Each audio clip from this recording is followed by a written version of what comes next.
Good morning, welcome back to my channel GS world group Sandesh. आज हम लोग current से संबंधित प्रश्नों की व्याख्या करेंगे। पहला क्वेश्चन है, 2021 का शांति का नोबेल पुरस्कार किसको दिया गया? 2021 का शांति का नोबेल पुरस्कार किसको दिया गया है?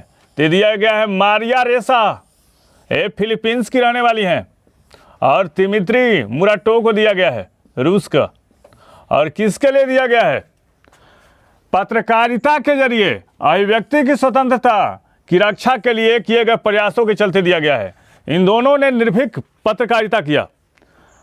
दिमित्री मुराटोव नोवाक गजोटा नामक पत्रकारिता के संस्थापक रहे हैं, और ऐसा हुआ था कि इनके साथ ही 5 पत्रकारों की हत्या कर दी गई थी। फिर भी इन्होंने एक स्वतंत्र और निर्भीक पत्रकारिता के रास्ते को नहीं छोड़ा था। नोवाक गजोटा। अब तक 18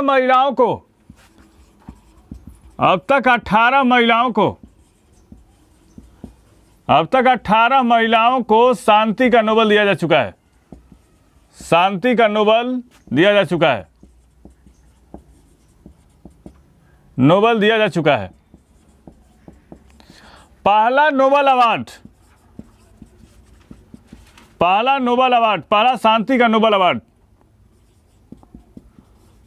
पहला शांति का नोबेल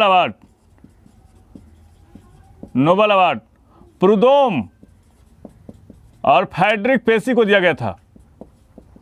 फ्रेडरिक पेसी को दिया गया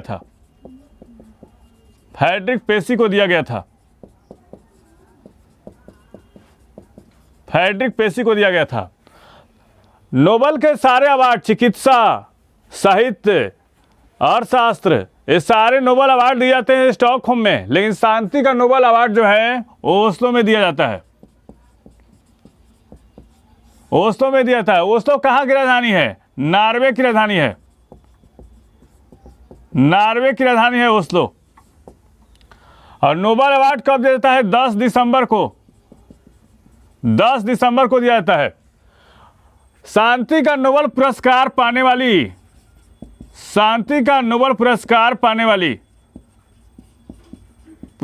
पाने वाली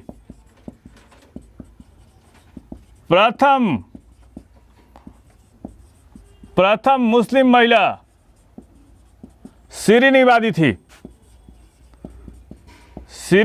थी।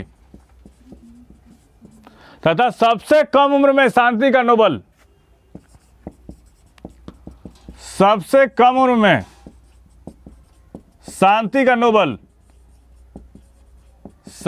नोबेल मलाला यूसुफजई को मिला है। मलाला यूसुफजई को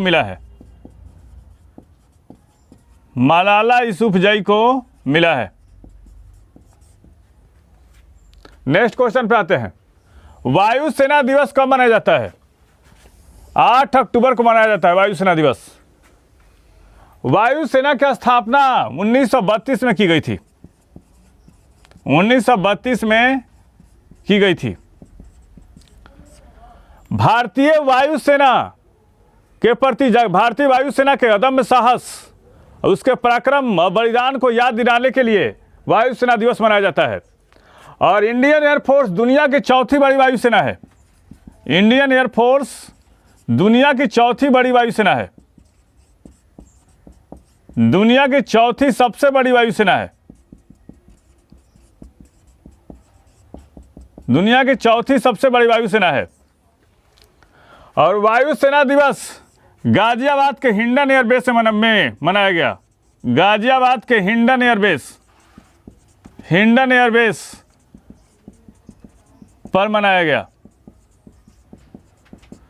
1971 के युद्ध में उन गुमनाम शहीदों को याद किया गया जो देश के लिए न्यौछावर हो गए थे।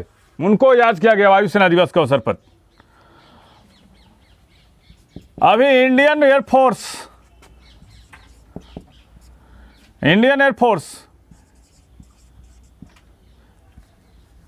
के प्रमुख हैं विवेक राम चौधरी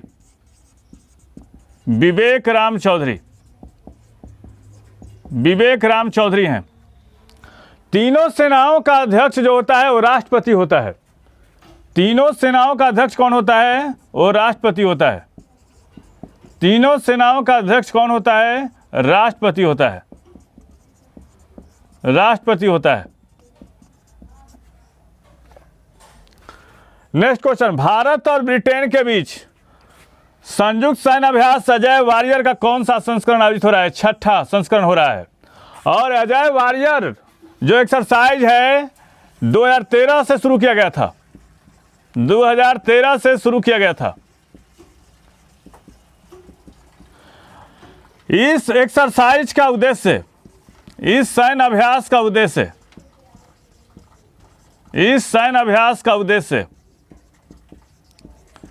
आतंकवाद रोधी अभियान,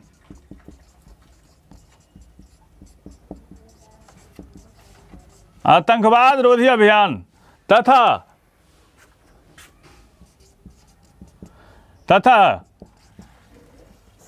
दोनों देशों की सेनाएं एक दूसरे के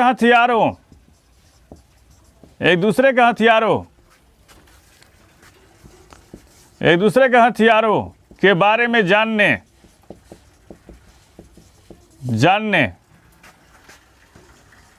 का प्रयास करेगी। भारत और ब्रिटेन के बीच और कौन कौन एक्सरसाइज होते हैं? तो होता है इंद्रधनुष। ये एयरफोर्स का अभ्यास है, भारतीय वायुसेना और ब्रिटिश वायुसेना। और एक्सरसाइज होता है कोंकण, जो इंडियन नेवी और ब्रिटेन नेवी के बीच में होगा। और एक्सरसाइज होते हैं कोंकण, वो इंडियन नेवी और ब्रिटेन की नेवी के बीच में होता है। अजय वारियर जो है वो थल सेना का युद्धाभ्यास है।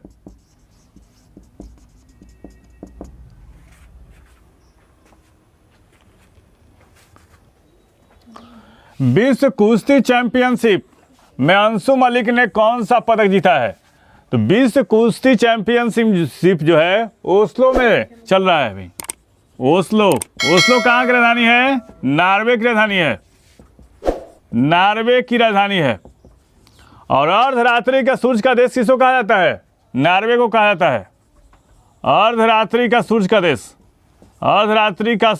किसको कहा जाता है? नॉर्वे को कहा जाता है। अर्धरात्रि के सूर्य का देश किसको कहा जाता है? नॉर्वे को कहा जाता है।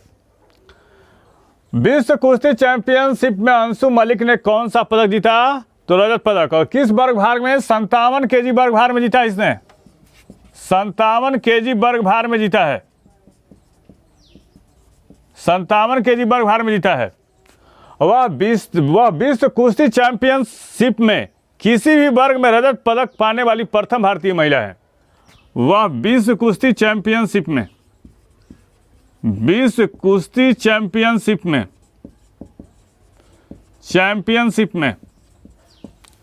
किसी भी वर्ग में रजत पदक पाने वाली पहली भारतीय महिला है। और अंशु मलिक ने दो बार एशियाई चैंपियन भी रही है। अंशु मलिक 2 बार एशियन चैंपियनशिप भी जीती है।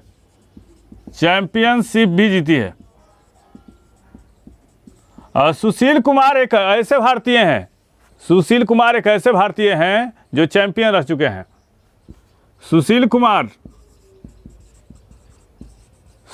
कुमार ऐसे भारतीय हैं जो चैंपियन रह चुके हैं।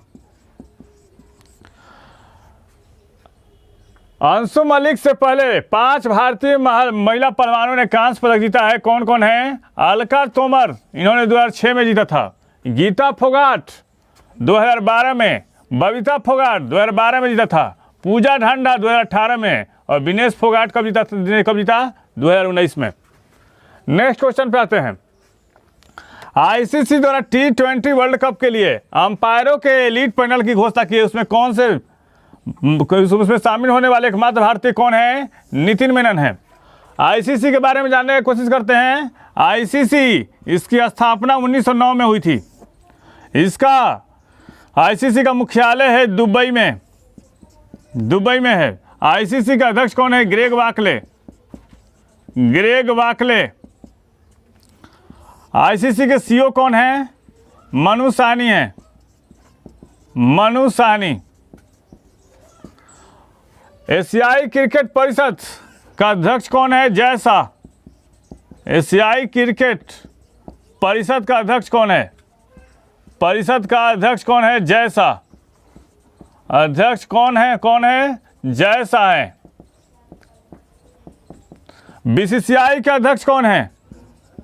बीसीसीआई के अध्यक्ष, बीसीसीआई के अध्यक्ष हैं सौरव गांगुली, सौरव गांगुली। और T20 वर्ल्ड कप कहाँ आयोजित होगा? ये होगा यूएई में, यूएई में होगा। नेक्स्ट क्वेश्चन पे आते हैं। फोर्ब्स द्वारा जारी आकलन के अनुसार सबसे अमीर भारतीय कौन है? तो मुकेश अंबानी। फोर्ब्स जो है पत्रिका है और दुनिया के अमीर लोगों की सूची तैयार करती है। फोर्ब्स एक पत्रिका है, एक पत्रिका है और दुनिया के अमीर लोगों की सूची तैयार करती है, दुनिया के अमीर लोगों की सूची तैयार करती है, अमीर लोगों की सूची तैयार करती है, दुनिया के अमीर लोगों की सूची तैयार करती है। और लगातार 14वें साल, लगातार 14वें साल, 14वें साल मुकेश अंबानी शीर्ष पर रहे हैं। मुकेश अंबानी, मुकेश अंबानी शीर्ष पर हैं। लगातार 14वें साल मुकेश अंबानी शीर्ष पे हैं। और दूसरे स्थान पे कौन है? अडानी ग्रुप के गौतम अडानी हैं। अडानी ग्रुप के कौन है? गौतम अडानी। और 100 भारतीय अमीरों की सूची में कुछ महिलाएं भी शामिल हैं। इसमें सवित्री जिंदल, जिंदल ग्रुप के 7वें स्थान पे हैं। लीना तिवारी तीसरे स्थान पे हैं। दिव्या गोकुलनाथ और चौथे स्थान पे है बायोकॉन के चेयरपर्सन किरण मजूमदार शाह और मल्लिका श्रीनिवासन है, मल्लिका श्रीनिवासन है।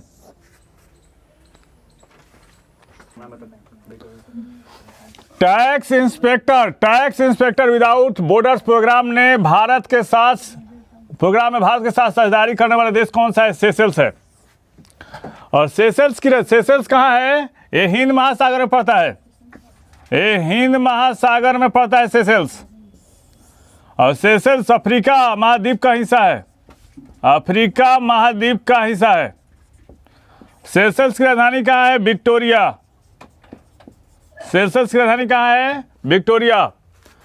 इस प्रोग्राम का मुख्य ध्यान पर्यटन और वित्तीय सेवा क्षेत्रों में जुड़े ट्रांसफर प्राइसिंग मामलों पर निगाह रखना है, ताकि ब्लैक मनी या मनी लॉन्ड्रिंग जैसी समस्या को निपटा जा सके। उसके साथ सेशेल्स ने भारत के साथ समझौता किया है।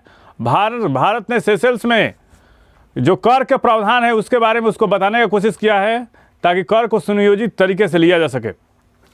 मौद्रिक नीति 2021 किसने जारी की है? आरबीआई ने। और आरबीआई के अध्यक्ष कौन है? शशिकांत दास, शशिकांत दास है।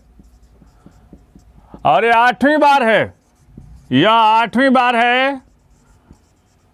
बार है जब आरबीआई ने अपने मौद्रिक नीति में कोई बदलाव नहीं किया है, अपने मौद्रिक नीति में कोई बदलाव नहीं किया है, कोई बदलाव नहीं किया है। रेपो दर 4% है। रेपो दर होता क्या है? जब आरबीआई जिस दर पे हम सरकारी बैंकों को पैसा देती है उसको कहा जाता है रेपो दर। वो कितना है? 4% है। रिवर्स रेपो क्या होता है? जब अन्य बैंक के आरबीआई को जिस दर पे पैसा लौटाती है उसको कहा जाता है रिवर्स रेपो कहा जाता है। कितना है? 3.35% है। और बैंक दर कितना है? 4.25% है। और मार्जिनल स्टैंडिंग फैसिलिटी कितना है? ये भी 4.25% है। बहुआयामी निर्धनता सूचकांक किस संगठन द्वारा जारी किया गया है? तो यूएनडीपी और Oxford poverty and human development initiative के द्वारा जारी किया गया है। नेक्स्ट क्वेश्चन पे आते हैं। The state of the world's children report किस संस्था ने जारी किया है? तो यूनिसेफ ने जारी किया है। इसका प्रमुख उद्देश्य क्या है? इस रिपोर्ट में प्रत्येक बच्चे के लिए अच्छे मानसिक स्वास्थ्य को बढ़ावा देने के लिए प्रतिबद्धता, संचार और कार्रवाई का भी आह्वान किया गया है। कि इस रिपोर्ट में कौन सा रिपोर्ट है? The state of world children report. हमारे चैनल के माध्यम से सभी विषयों का तथ्यपरक विश्लेषण किया जा रहा है। आप हमारे चैनल से जुड़िए, इसको लाइक कीजिए, सब्सक्राइब कीजिए। धन्यवाद।